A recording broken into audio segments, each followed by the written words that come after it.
8:06, Nashville's Morning News on Super Talk 99.7 WTN. We spoke often about the license plate readers and the controversy, which, as I said, was really a non-controversy. If you care, and this is for the city of Nashville, if you care about fighting crime and you care about the community of Nashville, then you want stolen cars recovered. You want to be able to identify the bad guys. And part of the license plate reader program, as we've seen in the last 6 months, has done just that. I want to welcome on into the program Courtney Johnston with Metro Council. And Courtney, you were really the driving force behind the license plate readers. And, you know, there was this 6-month pilot program, or I guess it was a test program. And the 6 months is over, and now there's going to be a vote on whether or not the license plate readers should be made permanent. I fully endorse, not that anybody cares about what I think, but I fully endorse the idea of making this permanent. But talk about the successes of what we saw in the last 6 months regarding the testing program for the LPRs.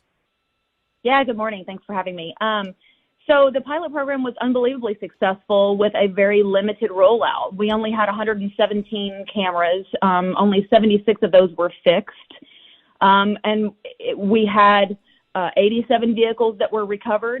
We had 112 arrests that encompassed 130 felonies. So very, very successful in a very short period of time in very limited places that we had to put them because of the limited number. So I was very pleased, and I don't think anybody can argue with the success of the program in this pilot period. When you talk about, and I'm sort of chuckling to myself because we said nobody can argue with the success. Well, people will argue with the success, I'm sure, tonight with the debate period. We know that there have been critics, opponents of the program. This is from News Channel 5.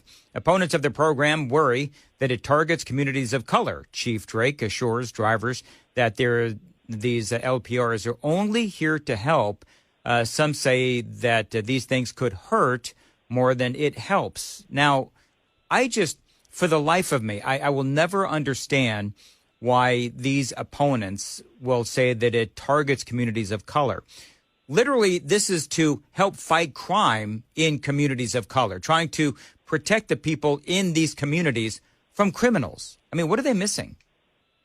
Well, it's just a spin of the information. The police department put those cameras in areas of high crime. So we have crime heat maps, crime hotspots. Right. And so for a 6-month period, they placed those cameras in areas where they can, number one, test the technology. Let's see how this baby works, right?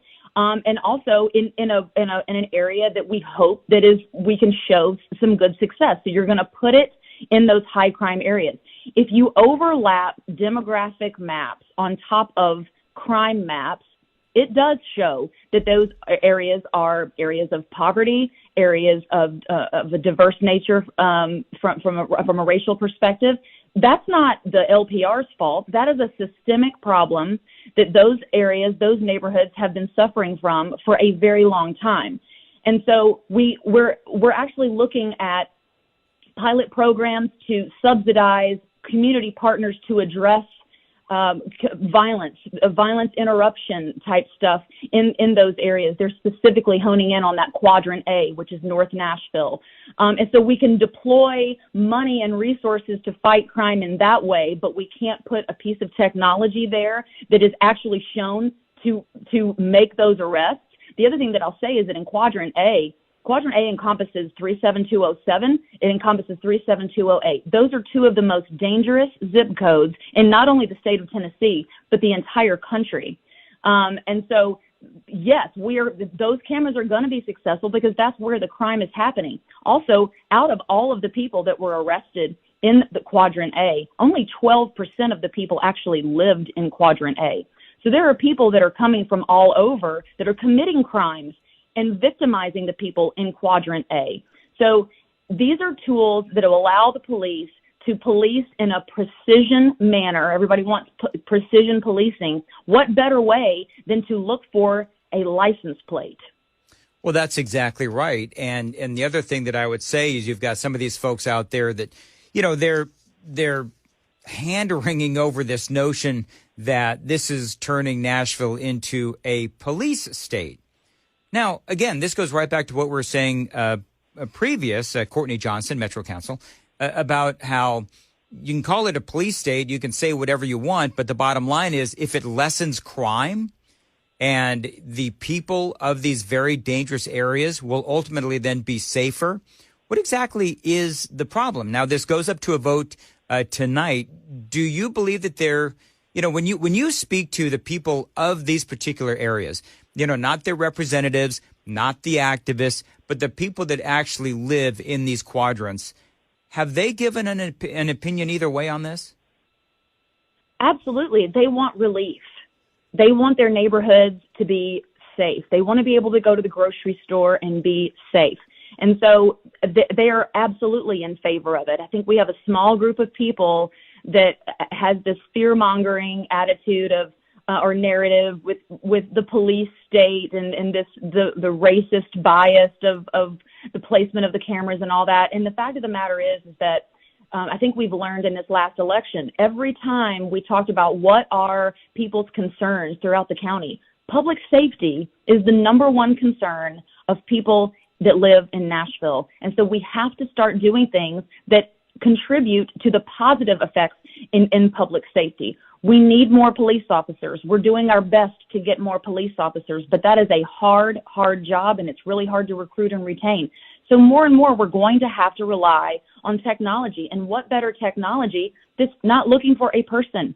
It's not looking for a race. It does not see your face. It's looking for your license plate. That's it. And it contributes to very easy arrests, very nonviolent arrests. We didn't have one issue of all the arrests that were made. We didn't have one issue when we arrested those folks. I say when MNPD arrested those folks, because we knew who they were, we knew where they were, and they were able to peacefully bring them into custody. That's what we want. We want to get the bad guys off the street. We want to protect the people that live, work, and play here so that we can have a safe community. And I'm hoping that tonight's resolution passes and we can continue with this technology, making Nashville safer. Courtney Johnston is joining us from Metro Council, talking about license plate readers going for, I guess, is it the final vote tonight to improve them permanently, or is this the first of several votes? How does that whole thing work? So this particular resolution, if passed, would allow the program to continue on a permanent basis. There will be two more times that a resolution will come before the next council, because tonight is our last meeting of this term. We'll resume back in the new term in October. So another resolution will have to come to accept the contract between whichever vendor or vendors that comes through that RFQ process. And then there will be another resolution to actually appropriate the funds. So this is not the last time that we will see of this, but it is a pretty consequential vote, because if it does not pass, in a lot of ways we have to start from scratch. And I will remind everyone, we have been talking about this since 2020. Oh, yeah. So it's been a couple of years, actually. So One of the other problems that a lot of folks were concerned about was how long would the license plate readers, how long would they remain, put this in air quotes, in the system? People are worried about, again, this police state, and they're going to have my license plate. They're going to know where I go at all times. Has that turned out to be an issue? And for folks that haven't been keeping up with this debate, how long does the information stay in the system? If your license plate is not connected to a crime or being used in any type of litigation, that data is hard deleted from the system in 10 days. Within 10 days of it going into the system, it's deleted within 10 days. We don't have enough cameras, and I don't know that we ever will have enough cameras to really be able to pinpoint where someone is going at all times. Can we see a pattern of an area? Probably, but these again are just fear-mongering type narratives that are meant for just that, to scare people. Nobody's interested in me going to the Publix. We're looking for the bad guys. We're looking for the stolen cars. We're looking to find people, elderly people that have gotten lost. We're looking to find people that have been kidnapped, recover guns and drugs and, the bad stuff, right? That's what they're for. So anyway, the answer to your question is 10 days. Yeah, and then the police come out, the Metro Nashville police have come out, and they've said that they advocate for these LPRs because they understand how critical these are for fighting crime. And as you said at the beginning of this interview, you've only got a limited number right now. Imagine how great it'll be if it's expanded. Now, when we talk about more cameras, do you see this, if ultimately it does pass, do you see this as something that will continue to expand throughout Nashville? Yes, I think initially, if this passes, they would want to keep the initial 117 that we have, and that goes across fixed, that goes across trailers, things that are in the cameras that are in the vehicles. And then slowly add to them. And when we do have a fiscal note that's attached to these things. And so while we haven't gotten a quote from any of these vendors quite yet, because that's not where we are in the process, you can look around the country and it's around $3,000 per camera per year. Pretty small fiscal note, if you ask me, based on how efficient and effective they are. But we still have to take that into account. So I wouldn't expect to get more above 150 cameras, and this is just me, complete and total me just guessing. Within a year or two, I just don't expect it to explode, and all of a sudden we're going to have thousands of cameras everywhere. That's just not going to happen.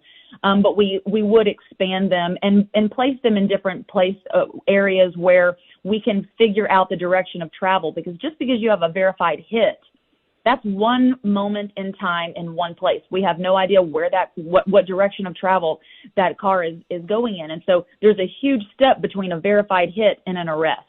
And that is tracking that vehicle, finding out where it went, getting police officers there and handling that arrest. So it helps to have really intentional placement of these cameras so that when we do have a verified hit, that in the vicinity, it's going to hit another camera so that we know where that car is going. The other thing, so there will be the other thing I could say, if I may, is so couldn't you also use these? And I don't know, which is why I've got you on the phone. You're the expert. Could these also be used to clear somebody's name? So in other words, if you've got a crime that happens in, I don't know, some other part of town, Spring Hill, and you've got some person who is a suspect, and the shooting happened in Spring Hill at 2:00 in the afternoon, and the person says, I was in Nashville at 2:00 in the afternoon when that happened. Look on your cameras. You'll see me. You'll see my car. Can they also be utilized for that? Absolutely. And they are used for that all the time. There you go. Absolutely. Absolutely. All right, last question here. Do you think this is going to pass? Yes or no? I'm cautiously optimistic, Dan. Never underestimate the stupidity of the other side. I will say that. I know you don't like to say that, but I will say it. So, you said it.